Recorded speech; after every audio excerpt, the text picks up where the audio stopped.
All right, so let's go ahead and talk about why most guys over the age of 35 fail at fitness. Now, I don't think it's because they are lazy or unmotivated. No, that's not the case. I actually think it's because their expectations are unrealistic or broken. Now, I can't speak for anyone else, but I know for me, when I wanted to get back in shape, I went online and started Googling, how to get fit and what workouts to do and things like that. And I came across all sorts of fitness influencers, guys like Alex Hormozi, Joe Rogan, Mark Wahlberg, David Goggins, The Rock. What I had thought to myself is, okay, this is what fitness looks like. But in reality, those guys have been training for decades and they've incorporated fitness into their lives at a level that would probably not even be realistic or possible for me. While I look up to them and I admire what they've accomplished and I use them for inspiration, I can't necessarily have that be my benchmark, and neither can you if you're just starting out in your fitness journey. Because as a busy dad, if you are showing up to the gym, getting some movement in, breaking a sweat, cleaning up your diet, being present for your family, you're already winning. That's not even average anymore. That's above average. I did a quick search online and here's what I found. Most men at our age are tired, they're overweight, they're stressed out at work, they're juggling too many things, they're not getting enough sleep, can't run a mile without stopping, can't do 10 pull-ups or 25 push-ups, hasn't sprinted in over 10 years, and has between a 25 and 30% body fat percentage. They're struggling to kind of get back into the routine and get that momentum. That is going to be the average. Let's take a look at what it means to be in the top 10% of fitness for men age 40. You can bench at least your body weight. You can squat 1.5 times body weight. You can deadlift 2 times body weight. You're able to do sprints and shuttle runs. You're able to maintain full mobility and range of motion at the joints. You sleep, train, and recover consistently, and body fat is below 15%. When I look at this, I can't help but think this is actually a very achievable goal for most people with a consistent amount of effort over a long enough period of time. And so what would that actually look like? If somebody wanted to get into the top 10% today, what would they actually have to do or implement? Like if you take a guy like myself, or a 40-year-old busy dad, juggling work, juggling responsibilities, juggling kids, what would you have to do to achieve those results? And it comes down to just a few core things that I think if implemented consistently for 6 to 12 months, you could probably put yourself into that category. So I'm gonna name them off for you.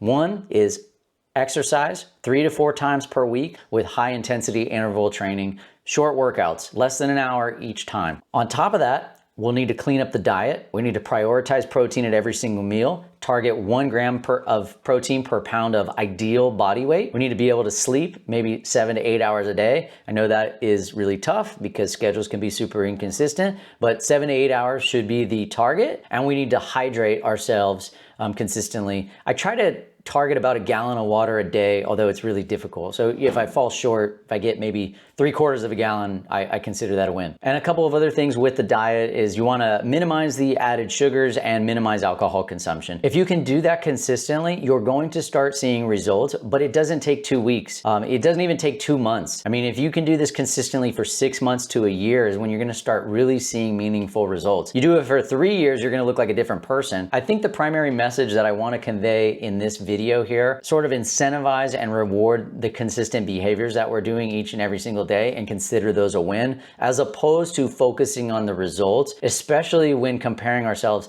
to others like influencers or fitness folks who have been training for decades and they do this for a living. The goal should be not necessarily focused on the results, but rather focus on the behaviors that will ultimately lead to the results, and start really small. So like if going to the gym is really hard, start by walking. If you're finding yourself sore, like after every workout and just perpetually sore, then, cut back the amount of time that you spend in the gym. Instead of 4 days a week, go 3 days, or if 3 days is too much, go 2 days, depending on how the schedule fits. And like the idea is that you want to build consistency in the habits.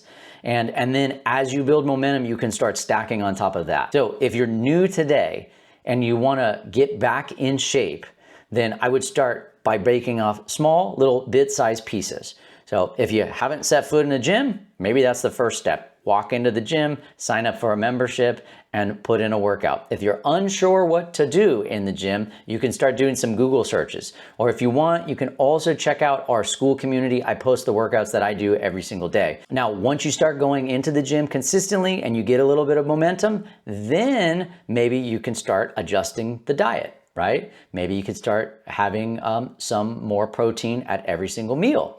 Start tracking the amount of calories, right? After you do that, maybe you're like, okay, I'm not as sore anymore in the gym. I want to go from 3 days to 4 days. And the idea is that as you stack these habits, it sort of creates that snowball effect and puts you in a position to win, as opposed to going all in, taking on too much at one time, getting really sore, getting discouraged, not seeing the results you want, and then failing. So we want to set the benchmark a little lower, or what is more realistic for ourselves personally, what we think we can achieve, and then adjust or just iterate as we go. You know, try it for a little while, right? Go a few weeks, see how we're feeling, and then adjust and adapt and continue to push ourselves. And that's not to say that we want to strive to get amazing results. We absolutely want to do that. We want to push ourselves. We want to be competitive in the gym.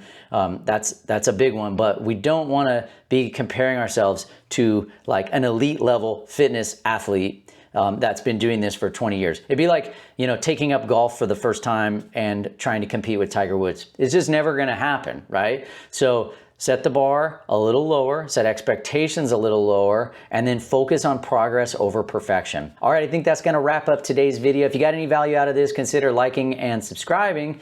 And if you would like to get daily programming that's built for busy dads, so what workouts I'm personally doing, maybe nutrition tips, and just be surrounded by men who are walking the same path, then maybe consider joining our brand new school community. I'll go ahead and link to it in the show notes. Thank you so much. Take care.